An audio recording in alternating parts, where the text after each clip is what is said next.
Kan itu orang hebat. Apa yang dipilih? Apa berdasar definisi? Apa berdasar kehendak yang milih? Lo kamu udah pinter, tumben. Tumben udah pinter. Alam raya ini milik Allah. Dan semua di alam raya ini milik Allah. Maka dipilih tidak dipilih itu terserah yang punya apa terserah kita. Apa terserah kriteria, apa terserah definisi. Dalam konteks kita sebagai objek diambil, tentu terserah yang punya. Kemudian Allah bilang, orang-orang itu saya pilih. Nah kalau milihnya Allah berdasar kepunyaan, tentu Allah boleh dong memilih orang yang sebetulnya berstatus dolim. Ya tapi ya tetap dia dolim, tapi ya tetap dipilih. Kenapa ya? Karena Allah yang punya. Saya misalnya orang kaya, boleh nggak punya HP buruk? Boleh kan? Terserah saya. Saya orang kaya, beli HP mahal, medium dan paling buruk. Boleh enggak? Boleh saya yang punya.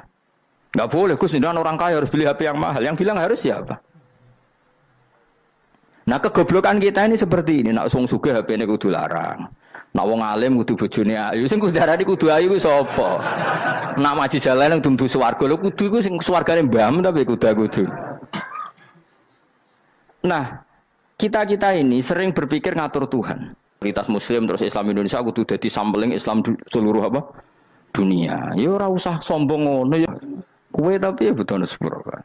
Enggak boleh doakan Nabi gitu, enggak boleh. Allahumma sholli ala sayyidina Muhammad wa ala alihi. Enggak boleh pakai ighfir lahu. Masalah kita tahlilan apalem donga iku terus kamu gunakan. Misalnya terjadi percontohan Islam dunia terus Nabi kapundhut ditalkin, nak ditakoki waman rabbuka piye. Terus Nabi warai waman nabiyuka. Mesti Nabi yo pro, lah aku Nabi coba takoki.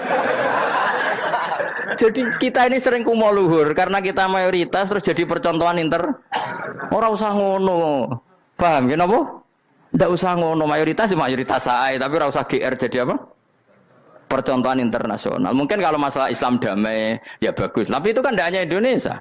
Di mana-mana yang Islam damai juga banyak dan yang tukaran juga banyak. Toh yang tukaran nggak pernah maklumatkan diri ini percontohan janda.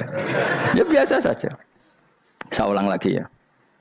Maka menurut saya nggak akan benar pendapat Khawarij atau pendapat Islam yang keras bahwa orang dosa besar itu keluar dari Islam. Karena ketika Allah mengatakan kemudian aku pilihkan kitab ini tak kasihkan orang-orang yang saya pilih, itu diantara yang pertama adalah meskipun mereka sebagian tetap zalim. Artinya tetap zalim itu tidak menjadi dia keluar dari status Islam. Paham ya? Sekarang saya tanya, yang dikatakan warga Indonesia itu siapa? Ya siapapun yang bergeografis di Indonesia, lahir sebagai akte Indonesia, ya orang Indonesia. Kemudian ada yang penjahat, ada yang maling, kita penjara. Apa dia keluar dari kebangsaan Indonesia? Enggak kan? Sama ketika orang Islam menjadi zina dan fasik koruptor, keluar dari Islam enggak? Enggak. Karena Allah tetap bilang faminhum. Apa? Faminhum. Jelas ya? Wes kayak ngarah Khawarij. Kenapa? Kalau Khawarij cara berpikir itu ekstrim. Setiap dosa besar itu mengeluarkan orang dari status Islam. Oh, itu bahaya sekali. Karena nanti kalau itu iya, kita akan kehilangan banyak orang nopo Islam. Makanya Nabi nanti ngendikan, saya berharap yang nanti masuk surga dari umatku itu separuh, 2/3. Itu kata ulama-ulama. Kalau kita pakai mazhab Khawarij, orang Islam itu tidak sampai 1/3.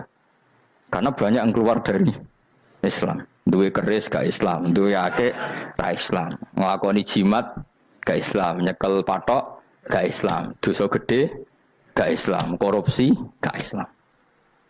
Terlalu banyak yang kita usir dari Islam. Lalu kita ngusir atas nama apa? Coba. Kalau atas nama Tuhan kamu tidak Tuhan. Atas nama wakil Tuhan, Tuhan tidak pernah mewakilkan ke Anda. Orang-orang mandate.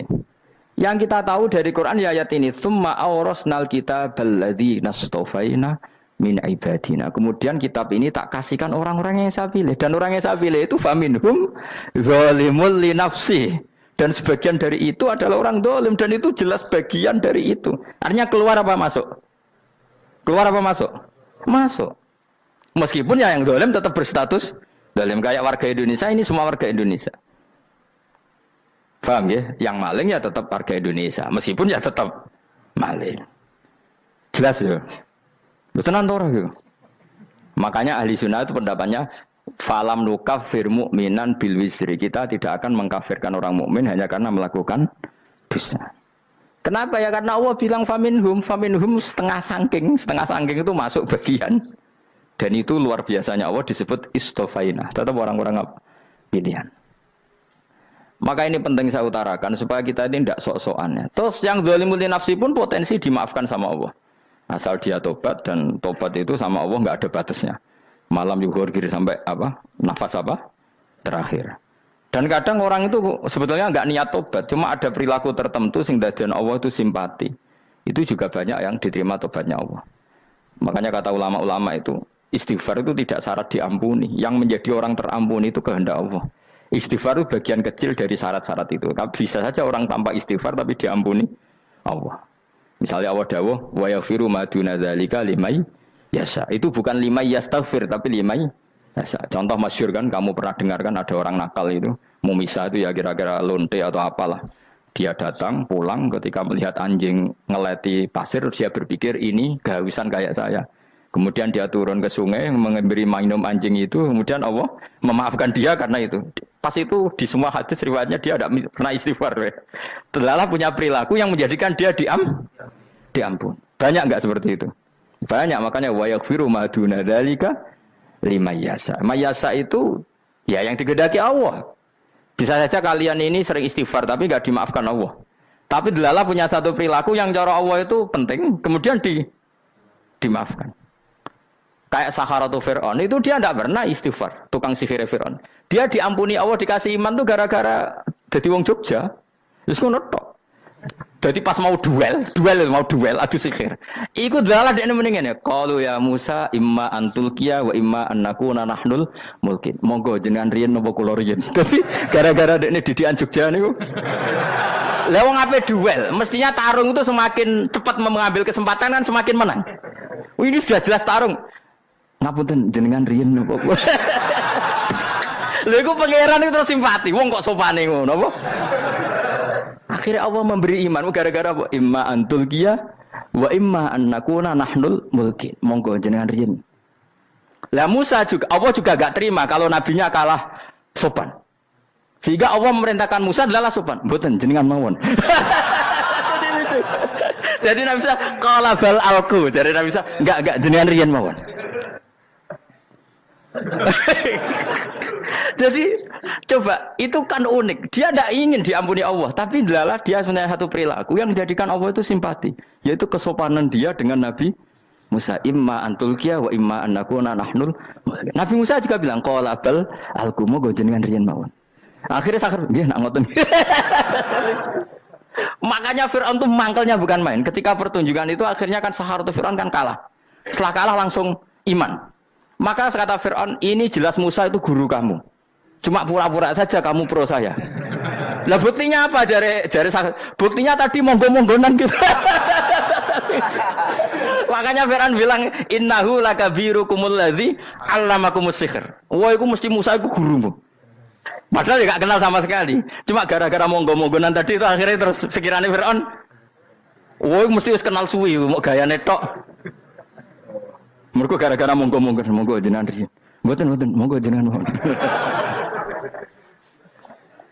Jadi makanya sampean jangan putus asa. Makanya keliru sekali kalau kita bilang diampuni Allah nunggu istighfar. Enggak.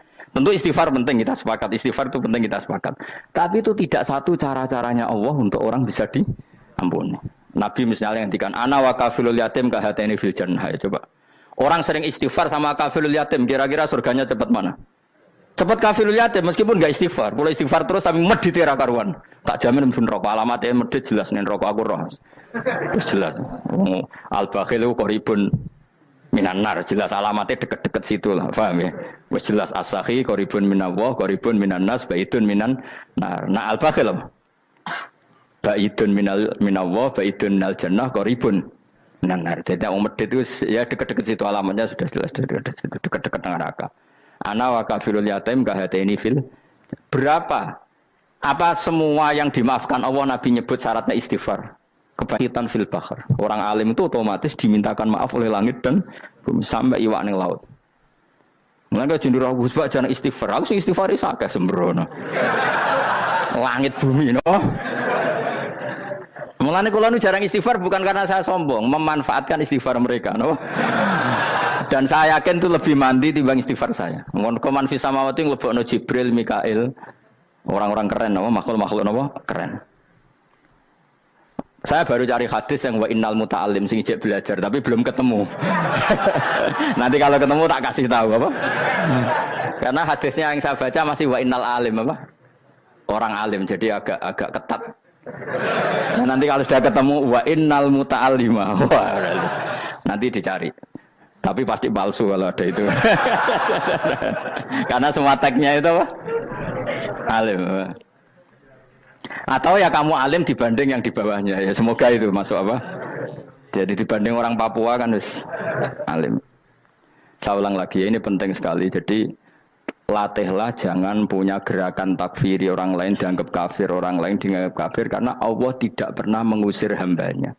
Meskipun apapun salah najiyah, kata Allah tetap faminhum. Apa? Faminhum. Hum itu rujuknya ke yang depan. Jadi termasuk orang-orang yang saya pilih adalah faminhum zalimul li nafsi. Tetap dia di arena itu. Nisbatnya Islam ya tetap di area Islam itu. Meskipun yang ya kayak warga Indonesia coba. Warga Indonesia itu siapa? Yang terlahir di Indonesia dan ber-KTP berkartu keluarga Indonesia sudah. Nanti tentu yang bajingan tetap bajingan, yang koruptor tetap koruptor. Tapi menjadi warga Indonesia terus keluar dari warga Indonesia. Tetap warga Indonesia. Kira-kira seperti itulah analoginya. Tetap istofaina, tapi tetap berstatus faminhum dalim. Tapi rujuknya kan tetap faminhum ikut setengah sangking alladzina tofaina.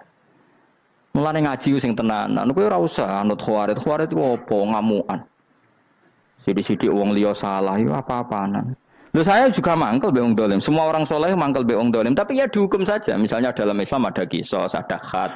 Ada hadul qadzaf, hadus sariko, ya hukuman saja, tapi hukuman itu tidak bisa menghilangkan status.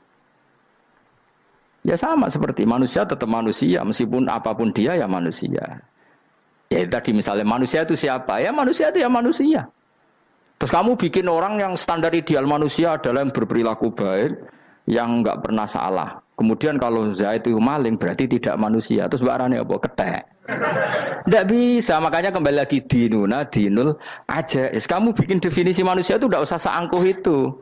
Manusia seperti ini manusia ya sudah, maling ya manusia, orang soleh ya manusia, orang sedengan ya manusia. Lelaki itu apa? Yang punya alat kelamin penis itu lelaki titik sudah. Sehingga nanti warisannya ya dia lelaki. Sholatnya dia bergaya. Kamu tidak usah bilang gini, lelaki adalah yang cakap memimpin, yang maco, yang kuat. Jika kalau tidak seperti itu namanya perempuan. Terus kamu membolehkan yang seperti ini jadi makmumnya perempuan. Imamnya perempuan sing maco. Kacau enggak kalau agama nuruti logika-logika itu? Enggak jawab aja. Kacau. Lalu lucunya sekarang banyak kecerdasan yang mengarah ke sana. Makanya agama ini jadi kacau. Karena sudah ada dinul ajais. Agama ini agama ummi. Ya agama ini agama ummi. Kata Allah huwallazi ba'atsa fil ummiyin. Ummiyin itu lugu itu polos. Jadi kalau orang polos misalnya gini, ini apa? Kira-kira kalau jawab orang polos ini, jam. Bagus kan jawab jam. Jam untuk apa? Penunjuk waktu ya sudah seperti. Tapi kalau orang engkek, ini itu apa jam? Itu barang murahan. Bulat kan oleh jawab. Mau numpak mobil carry itu apa? Itu black melaku. Yang mobil itu Alphard. Jadi kacau. Enggak boleh agama dibawa ke sana. Apa? Agama di sana dibawa ke sana. Nah itu madzhabnya ahli sunnah apa? Wal jamaah. Ketika Rasulullah ngendikan la yu'minu ahadukum hatta yuhibba li akhi, ora kok diarti ini ora iman. Jika yang menyala itu tidak iman, tidak seperti itu cara mengartikan ahli sunnah wal jamaah. Karena status itu tidak pernah hilang. Yang hilang hanya kesempurnaannya. Paham ya? Kesempurnaan kita jalani manusia hilang karena kita maling, karena jadi koruptor. Tapi tetap kita manusia. Kesempurnaan kita sebagai orang mukmin hilang kalau kita fasik, tapi kita tetap mukmin. Paham ya? Makanya setiap hadis gitu kata ahli sunnah la yu'minu imanan kamilan. Wis dong ya. Dong. Ya terus alhamdulillah subhanallah. Ya doa alim semalam 12. Malam Lailatul. Aku kadang yang melok goblok aduh. Saya tuh sering dididik sama bapak saya, sekumpul wong akeh ya kudu melok goblok guys. Makanya bapak itu kalau ada orang pidato, bapak kan juga enggak suka pidato juga, tapi ya kerso kadang-kadang, saya pun kadang-kadang kerso. Asal sing ngutus pernah guru, pernah sepuh kadang kerso. Nah, bapak nak bahas pengajian ngomongin balik dari bapak, malah bingung. Ngomong apa wae. Coba kita dengan PD-nya bilang Lailatul Qadar itu 21 sampai berapa? 29. Lailatul Qadar. Warna iki malam Lailatul Qadar. Lalu Lailatul Qadar keren tuh karena apa coba? Karena nuzulul Quran. Lalu nuzulul Quran tanggal 17. Lalu Lailatul Qadar tanggal berapa? Oh, ada nih. Alhamdulillah. Tapi ini jangan jadi keiskalan yang masih itu sudah difitnah. Coro Gus Bak, ya coro Gus Bak, coro Quran ngawur gitu. Sembrono. Memang aku tidak pendapat tentang Quran, ya dan ayatnya seperti itu. Maka yang benar, Lailatul Qadar itu kata ulama-ulama dulu, orang yang beramal soleh, ya itu sudah anggap saja dapat Lailatul Qadar. Ora usah ndelok esuk-esuk ndelok srengenge blerengen ta ora. Nek ora blerengen berarti untuk Lailatul Qadar. Jan mendung kan blereng iki. Terus bengi angite sayup-sayup. Anggere dini hari ya sayup-sayup blok-blok aneh-aneh wae. Lah nek pikir segoyo ora, berarti wong laut gak tarah untuk Lailatul Qadar. Mergo segoro kidul angine bianter. Lah nek ning Dieng ya mesti sayup. Mau angin tok gunung wis kesel dadi ora sayup-sayup.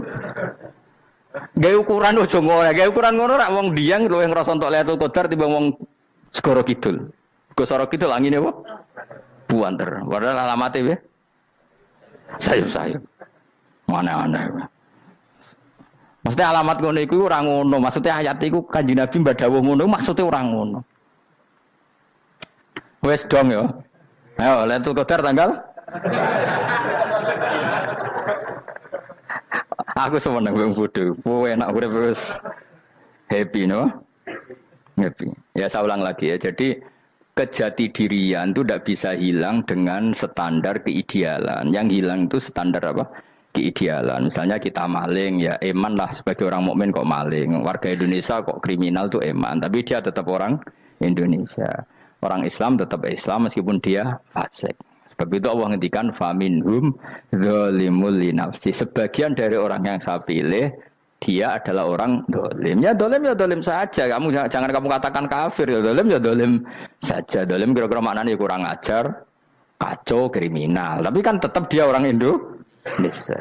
Paham ya? Ya tetap dia orang Islam. Tapi Islam yang dolim. Ya seperti saya sering cerita. Saya pernah ketemu orang alim melaku-melaku di Tuban. Iku pilih tanggamu. Wong Islam kok doku. Wong Islam kok doku umat. Umat Islam kok do mabuk. Ya tentu oknum ya. Tapi jari orang alim tadi, itu orang umat Islam. Islam sing kumat. Jadi orang Islam itu hanya dua, umat Islam sama Islam yang kumat. Jadi kalau pas fasik ya Islam kumat. Kalau pas waras umat Islam. Ya sudah itu bolak-balik. Ya, jadi umat Islam. Jadi kalau di Jogja atau di Jakarta ada orang mabuk, itu berarti Islam sang kumat. Kalau pas ngaji umat Islam. Tapi kadang orang yang sama ya kadang umat Islam, kadang Islam yang kuman. Ya sudah seperti itu. Dan nanti pas diambil Allah ya tetap statusnya dua tadi. Umat Islam dan Islam yang kuman. Jadi jelas ya. Jadi jelas sekali makanya orang Khawarij itu kata Rasulullah syarrul khalqi wal khaliqa. Ela-ela makhluk itu orang Khawarij karena dia menghilangkan status kejati dirian. Itu bahaya bagi kelangsungan negara maupun agama. Jadi misalnya kalau orang nyuwun sewu misalnya ada orang kriminal di Indonesia, terus dianggap gak warga Indonesia, terus mau dibuang kemana? Coba. Sama kalau semua orang Islam yang salah dianggap kafir, terus lalu mau kamu buang kemana? Padahal dengan kamu katakan kafir, artinya dia sudah tidak wajib sholat. Orang kafir tidak wajib sholat, tidak wajib puasa. Apa tidak lebih ngeri? Karena dia tidak berkewajiban melakukan ibadah-ibadah Islam. Berarti Anda lebih ridho dunia ini rusak. Ya misalnya Zaid karena megang patok kuburan atau melakukan dosa besar kamu katakan kafir. Setelah kafir dia wajib sholat enggak? Tidak kan? Wajib puasa enggak? Berarti kan malah jura-juran. Karena mendorong orang keluar dari ring permainan kesalehan. Tapi kalau kita katakan Islam, kemudian kita bina. Kan ini jadinya aset. Dengan kamu katakan Islam artinya menjadi aset kan? Bandingkan kalau kamu katakan keluar. Paham ya? Makanya Nabi ngendikan ala umatku itu apa? Khawarij. Karena ini bahaya. Bahaya. Negara juga gitu. Andai kan kita berpikir ekstrim, yang melanggar negara tidak warga Indonesia. Yang demo tidak warga Indonesia. Sing beda pendapat dengan pemerintah enggak warga Indonesia, negara ini habis. Kehilangan 50% warga Indonesia. Ya biasa saja, yang salah ya salah, tapi tetap warga Indonesia. Kalau secara aturan hukum harus dihukum ya dihukum, asal objektif, asal adil. Kayak misalnya santri saya